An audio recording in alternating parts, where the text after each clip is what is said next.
Assalamualaikum warahmatullahi wabarakatuh. Halo semuanya, selamat pagi dan selamat datang di podcast kami pertama kali ini. Sebelumnya, perkenalkan nama saya Fatimah Zahra, biasa dipanggil Ara. Dan bersama teman saya yaitu ada... Perkenalkan nama saya Maikal Gina Setiawan, bisa dipanggil Maikal. Dan perkenalkan nama saya Muhammad Rafli Rafiandi, biasa dipanggil Rafli. Hari ini dan di podcast kali ini kita akan berbincang serta membahas topik yang sangat penting, yaitu tentang kesehatan mental dengan seseorang yang luar biasa. Dan di sini kita sudah bersama seorang guru yang telah menginspirasi banyak siswanya dengan dedikasi dan ilmunya. Baik, di sini ada Ibu dengan Ibu. Ya, perkenalkan, nama Ibu Rika Suciana, biasanya Ibu dipanggil dengan Ibu Suci. Ibu di sini sebagai guru BK. Nah, Ibu ini mengajar di Sekolah SMPN 14 Banjarmasin sebagai guru BK. Oke, langsung saja kita masuk ke sesi wawancaranya.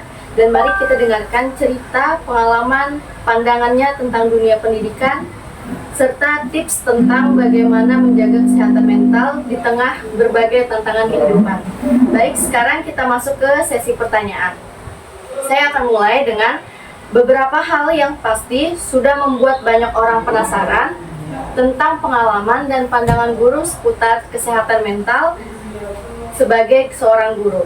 Untuk yang pertama, menurut Ibu, apa pandangan Ibu tentang pentingnya kesehatan mental di lingkungan sekolah ini? Ya, sangat bagus pertanyaannya. Menurut Ibu, pandangan tentang kesehatan mental di lingkungan sekolah itu sangat penting sekali, karena itu mengacu kepada emosional anak, dan itu tuh berkaitan dengan prestasi belajar peserta didik.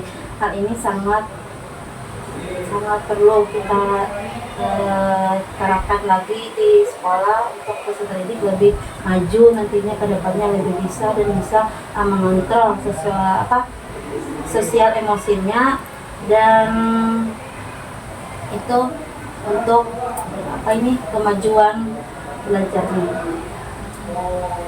Nah, kalau menurut Ibu lagi, bagaimana melihat pengaruh kesehatan mental itu terhadap kinerja siswa-siswanya? Nah, pengaruh kesehatan mental itu sangat berperan penting untuk siswanya. Kesehatan peserta didik itu juga penting, karena kalau mental peserta didiknya bagus, otomatis prestasi belajarnya pun akan bagus. Nah, disinilah peran kita sebagai guru itu mengarahkan peserta didik kita agar lebih bisa mengelola emosionalnya, kesehatan mentalnya dengan baik. Selanjutnya, tanda-tanda yang bisa menunjukkan siswa itu membutuhkan bantuan kesehatan mental itu seperti apa, Bu? Oh iya, Ibu sering mendapatkan siswa-siswa peserta didik Ibu yang merasa kesehatan mentalnya itu misalkan seperti mengalami perasaan sedih atau depresi dengan kehidupan mungkin di lingkungan keluarganya, di lingkungan teman sebaya mereka, cara mereka bersosial, cara mereka beradaptasi dengan lingkungan di sekitar rumahnya. Nah, ada pun juga perubahan suasana hatinya. Nah, perubahan suasana hati pun sering terjadi sesuai dengan emosi yang mereka rasakan. Misalkan mereka sedang ada masalah, kasus, otomatis belajarnya pun menurun, tidak semangat lah. Nah, karena perasaannya tidak bahagia, beda sama anak yang bahagia, ceria, yaitu menerima pelajaran dari guru-guru mata pelajaran lain lebih cepat masuknya daripada yang anak yang merasa emosinya, mentalnya itu kurang baik. Nah, tadi kan Ibu sudah menjelaskan tanda-tanda yang bisa menunjukkan siswa itu membutuhkan kesehatan mental. Ya. Lalu, langkah pertama yang sebaiknya diambil siswa itu jika merasa stres atau cemas itu gimana, Bu? Nah, di sini kami mencari bantuan mencari bantuan yang lebih profesional di dalam bidang itu. Nah, karena kami di sini juga terbatas ilmunya. Nah, jadi kami biasanya itu ada kolaborasi dengan pihak luar, di antaranya dengan PPA. Nah, dengan yang di dinas kesehatan itu, nah, atau dari pihak puskesmas mengirim ke sini bagian psikolog untuk anak. Nah, jadi kami serahkan kepada yang lebih berwenang, lebih mendalami tentang masalah anak ini. Beda kalau kasusnya ringan aja. Nah, itu kami yang menangani. Terus bagaimana menurut Ibu cara mendukung siswa ini yang mengalami kesehatan mental? Cara itu banyak, dengan cara pertama pendekatan kepada anak. Nah, kita adakan pendekatan, kita saling sharing kepada anak, berbicara dari hati ke hati, menunjukkan rasa empati kepada anak. Nah, dan juga kita menjalin hubungan yang baik kepada orang tua serta didik. Kita mencari jalan keluar seperti apa yang baiknya untuk anak itu mengelola kesehatan mentalnya, dengan cara kita berbicara tadi dari hati ke hati, menanyakan gimana perasaannya, apa yang sekarang dia rasakan, apa yang sekarang dia alami, kemauannya atau prospek kedepannya seperti apa untuk bisa membuat mental anak itu baik, lebih terarah, jadi bisa dia mengelola emosionalnya. Nah, dari tadi pertanyaan Ibu kan, Ya. saya ada kasus. Saya Ya. nanya, Iya, jika seorang anak atau siswa-siswi ini dalam lingkungan keluarganya tuh ia kurang kasih sayang, kurang mendapatkan perhatian, dan seolah-olah dia tuh cuma sekedar numpang rumah aja dalam keluarganya itu. Pasti yang dirasain seorang anak ini kan yang menurut Ibu tadi tuh iya, merasa sedih, iya, terus pasti yang dipikirkan anak ini kayak, oh aku nggak pantas hidup, kayak aku juga nggak mau dilahirin di dunia ini gitu pasti Bu.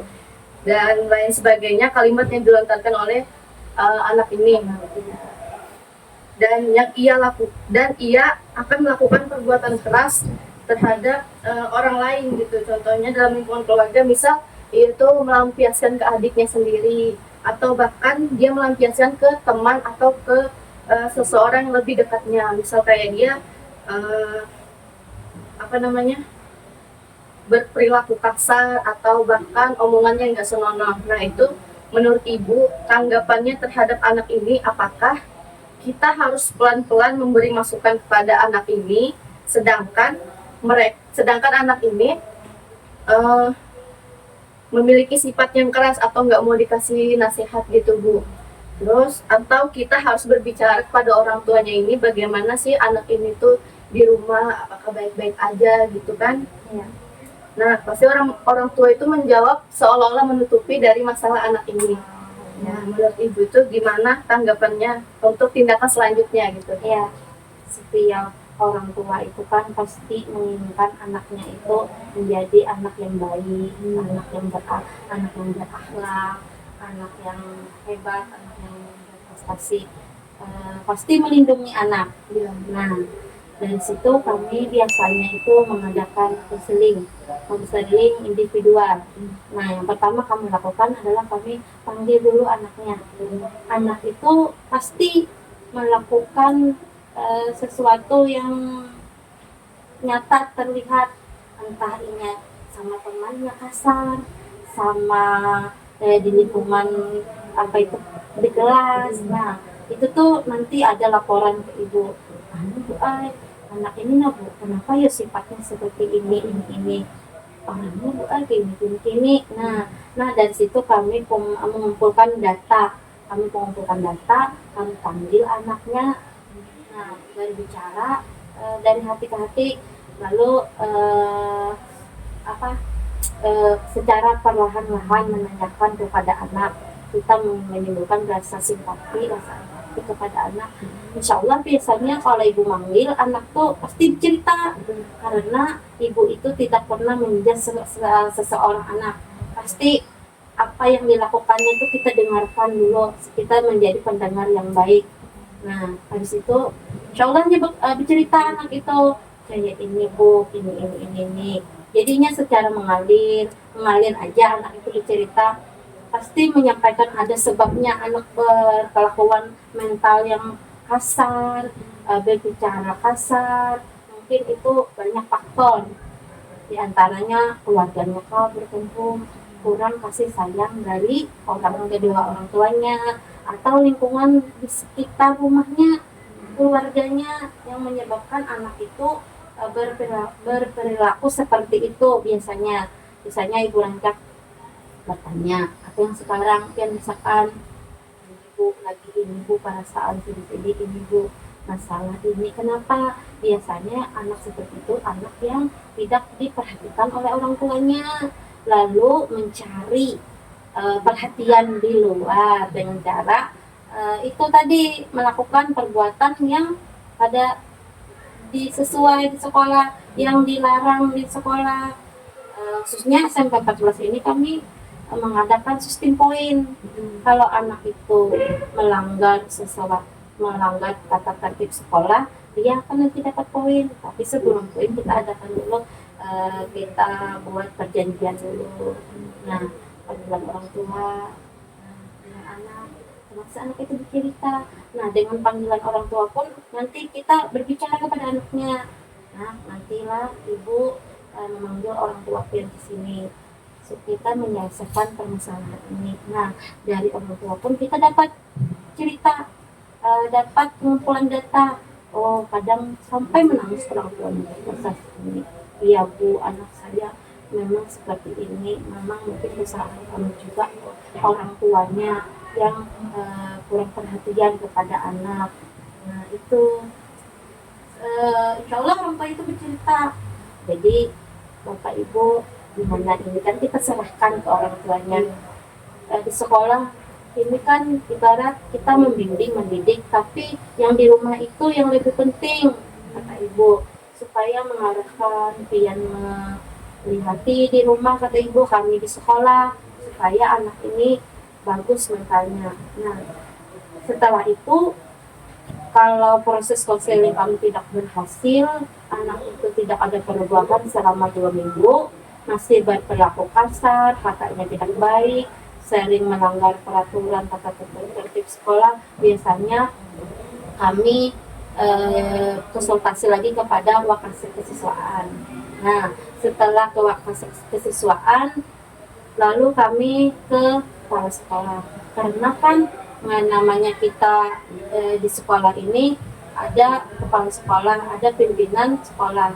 Jadi pimpinan sekolah itu harus tahu tentang apa anak ini, tentang peserta didik ini yang bermasalah ini. Nah di situ kepala sekolah lah yang mengambil suatu kebijakan. Misalkan kata kami bu pada sanggup lagi, beberapa kami melakukan konseling baik individual ataupun kami ke home visit ke rumah siswanya, anaknya masih seperti ini, perjanjian sudah, poin pun sudah. Nah itu tuh kami biasanya mengarahkan anak langsung bawa ke psikolog. Nah di situ nanti kan kalau di psikolog itu kan lengkap alat-alatnya, ada alat non tesnya. Kalau kita di sini kan tidak lengkap, karena tugas guru BK itu adalah membimbing dan mendidik, bukan itu melakukan lebih dalam lagi, itu adalah urusannya di sekolah. Iya, itu terima kasih ya. Selanjutnya saya serahkan ke teman saya Sandra. Iya. Baik, terima kasih Ibu. Iya. Sudah sangat baik Ibu menjawab pertanyaannya. Saya mendapat pengetahuan yang lebih luas lagi mengenai kesehatan mental nih. Iya. Jadi saya sini akan melanjutkan pertanyaan lagi ya Bu. Iya. Jadi bagi Ibu nih, sekarang kita kurikulum kan sudah berganti Bu. Iya. Kurikulum merdeka ya. Iya. Nah, bagaimana Bu kurikulum ini perannya terhadap kesehatan mental kurikulum di kita yang baru ini? Iya. Eh, Sungguh sangat beda sekali antara kurikulum 2006, kurikulum K13, dan sekarang adalah kurikulum Merdeka. Nah, Merdeka belajar dan Merdeka mengajar. Nah, anak itu lebih kita di kurikulum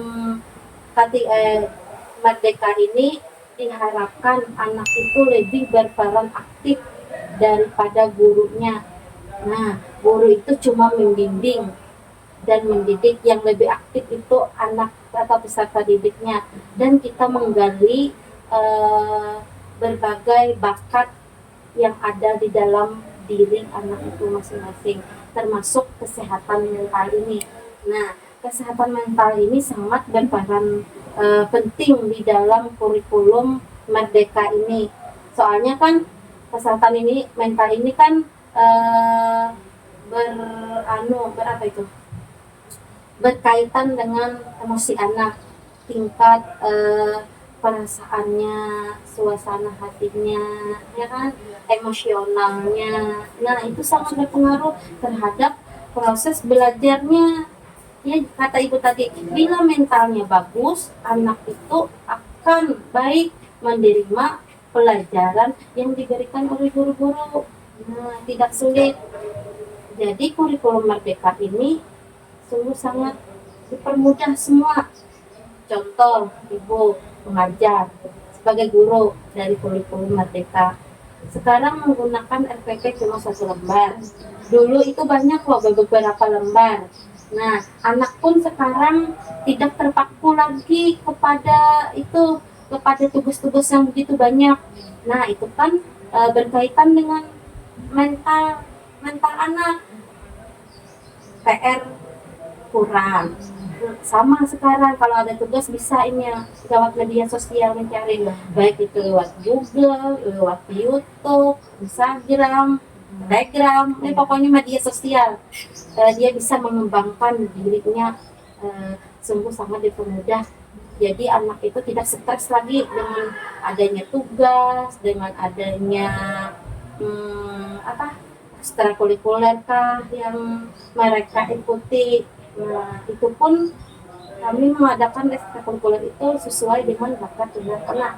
Jadi apa bakatnya, misalkan senang di paskib, silahkan, ayo monggo itu paskib. Kalau senangnya di drum band, silahkan. Jadi kurikulum Merdeka ini anak tidak terpaku kepada satu titik aja, banyak. Nah, di situ peran mental anak juga di kurikulum itu sangat berpengaruh terhadap prestasi belajarnya juga.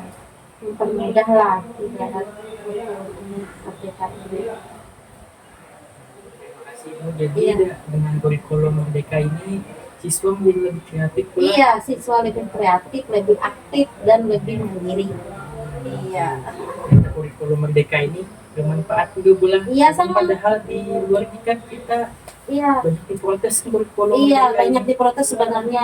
Itu tuh mungkin ada beberapa siswa dengan kurikulum Merdeka ini kan guru tidak terlalu menekan kepada anak. Ibarat guru tidak seperti dulu, kamu kalau tidak mengerjakan nanti kamu dihukum. Nah, sekarang tidak boleh lagi ada itu kekerasan kepada peserta didik, tidak boleh lagi ada hukuman kepada peserta didik. Hukumannya harus mendidik. Misalkan di sini anak terlambat masuk sekolah jam 7.30 kan kami sudah kebiasaan diri di lapangan. Kalau terlambat itu anak tidak boleh membersihkan WC atau apa di sini.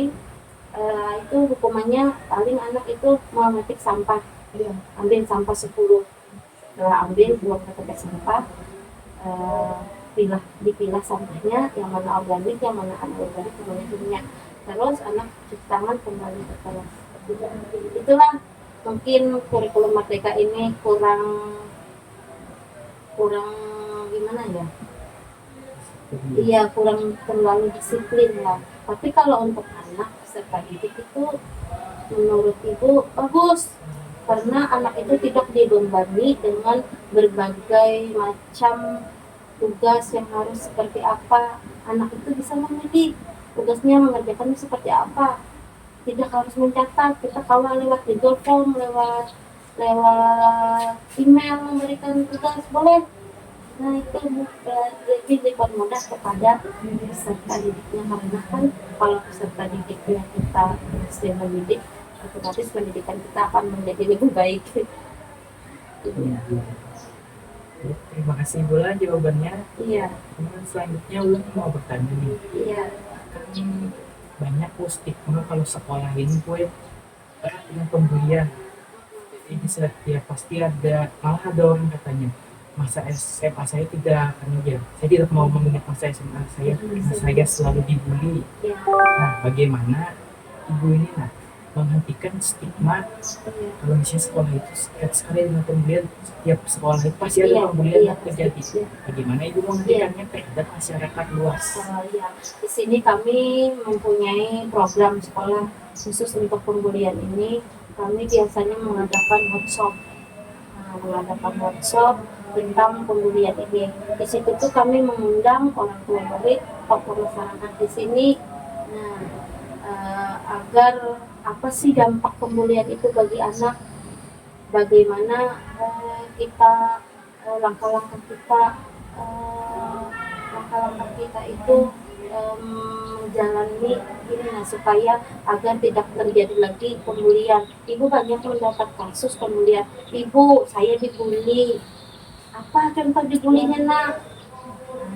Ani bu ay teman ulun bu ay mengolok-olok ulun, katanya ulun pendek, bilang ulun nah seperti itu bully, atau membuli nama orang tua.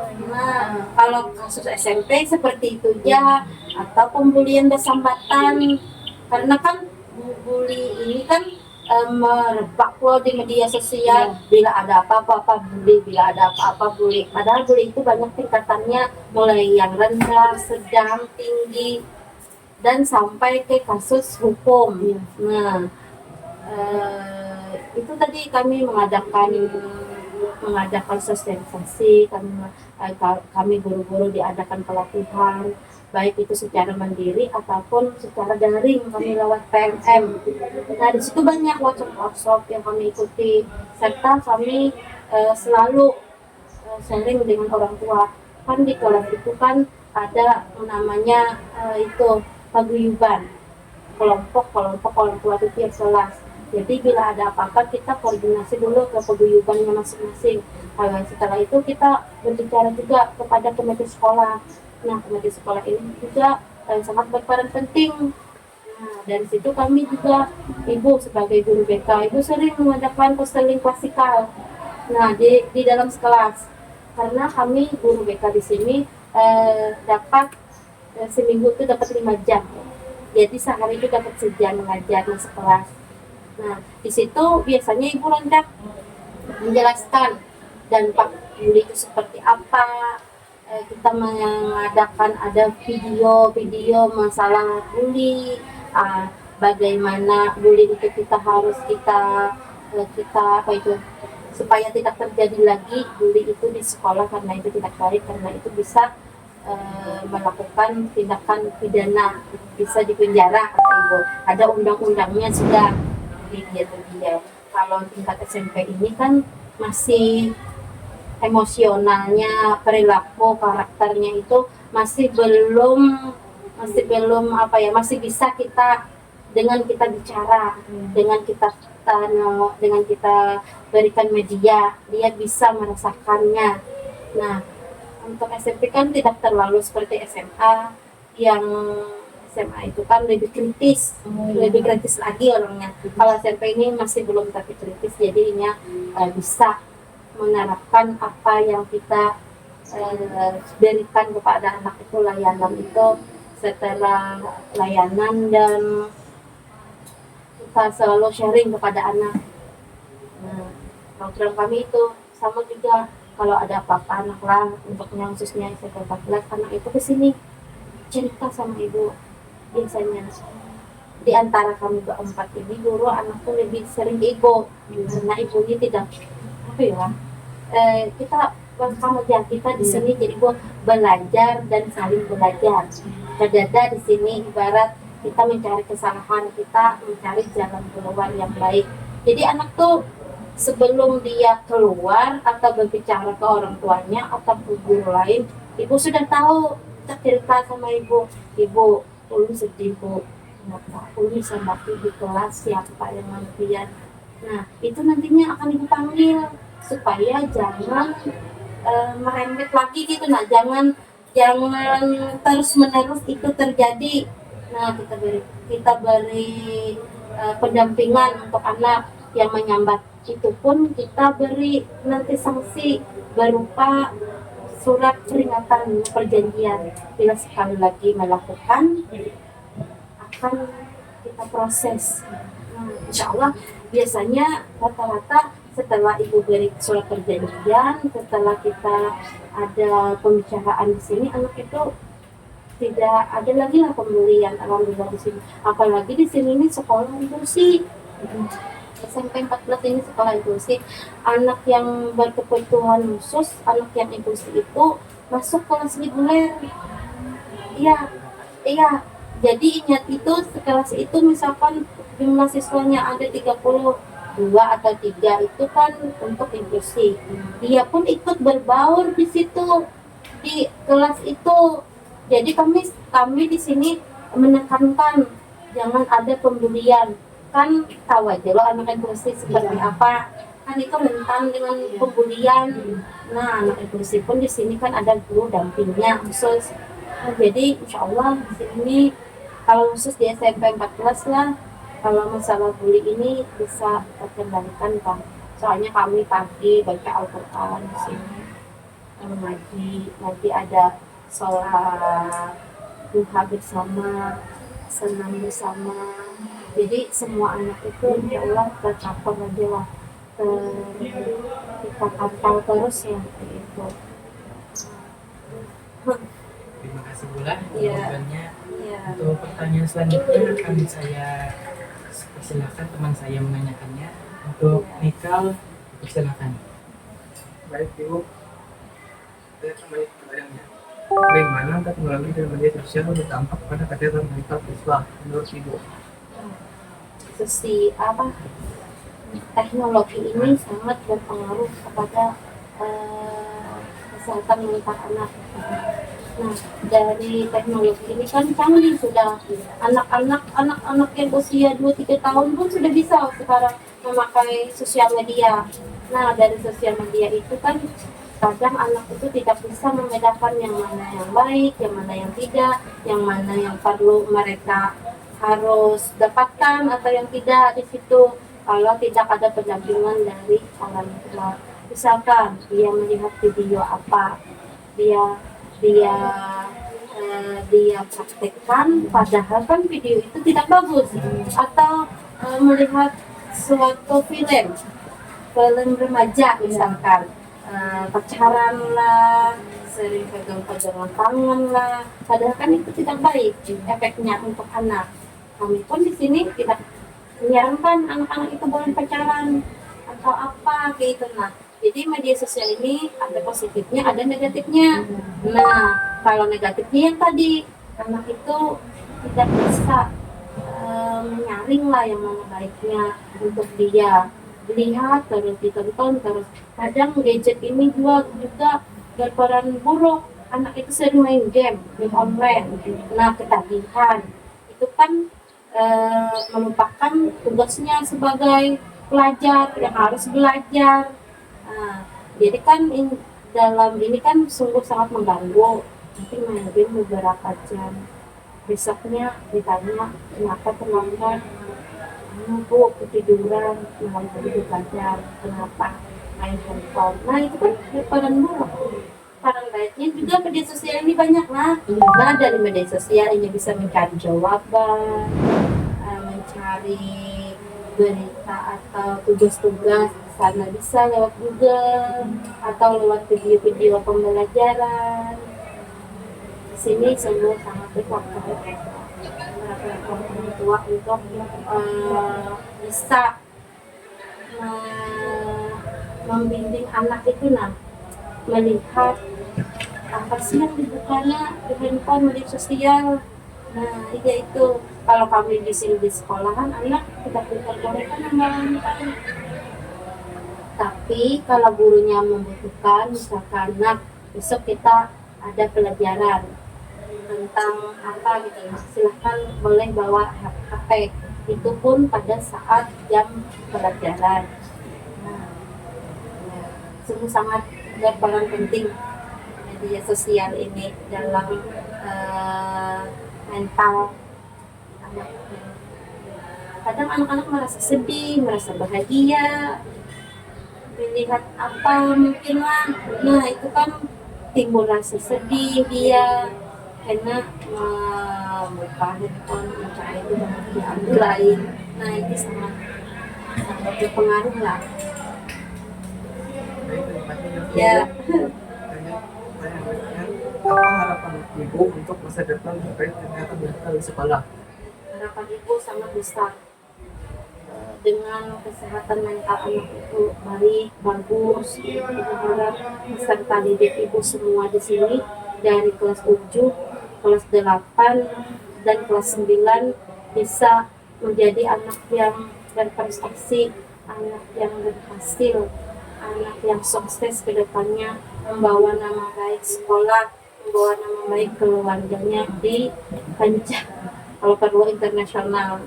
Soalnya di sini ada anak-anak yang berprestasi. Kami di sini untuk ekskul anak-anak berprestasi di bidang basket.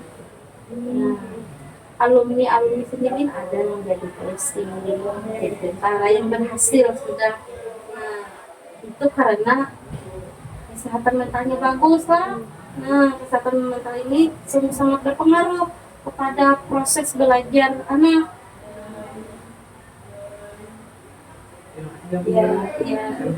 berikutnya, apa yang dapat dilakukan siswa untuk menjaga kesehatan mental mereka sehari-hari? Nah, kami biasanya untuk menjaga kesehatan mental ini anak baik, kami biasanya dengan cara kita bawa berolahraga anak itu, kita beri arahan tidur yang cukup, makan yang cukup, makan yang bergizi lah, kayak itu kurangi kegiatan yang tidak baiknya. Nah, seperti itu kami ada program makan sehat, makan bersama di sini, senam bersama dengan kita bawa dia olahraga atau kita bawa keluar lah sekali-kali healing, refreshing. Nah, atau misalkan kita ke perpustakaan untuk baca-baca buku apa. Sering biasanya kami itu setahun itu ada beberapa kali membawa anak itu keluar untuk mengefreshkan otaknya. Ya. Baik, terima kasih Ibu Iya. atas jawabannya Iya. dan terima kasih juga pada teman-teman semua. Semoga pembahasan kita tentang kesehatan mental ini bisa memberikan wawasan dan inspirasi bagi kita semua. Ingatlah bahwa menjaga kesehatan mental itu sama pentingnya menjaga kesehatan fisik. Jadi, jangan ragu untuk mencari bantuan jika kalian atau bahkan kita semua ini sangat membutuhkan yang namanya psikologi atau psikiater gitu. Kami juga sangat terbuka dengan saran dan masukan dari kalian semua untuk topik atau narasumber di podcast kali ini. Sampai jumpa di lain waktu. Kami ucapkan wassalamualaikum warahmatullahi wabarakatuh. Sudah.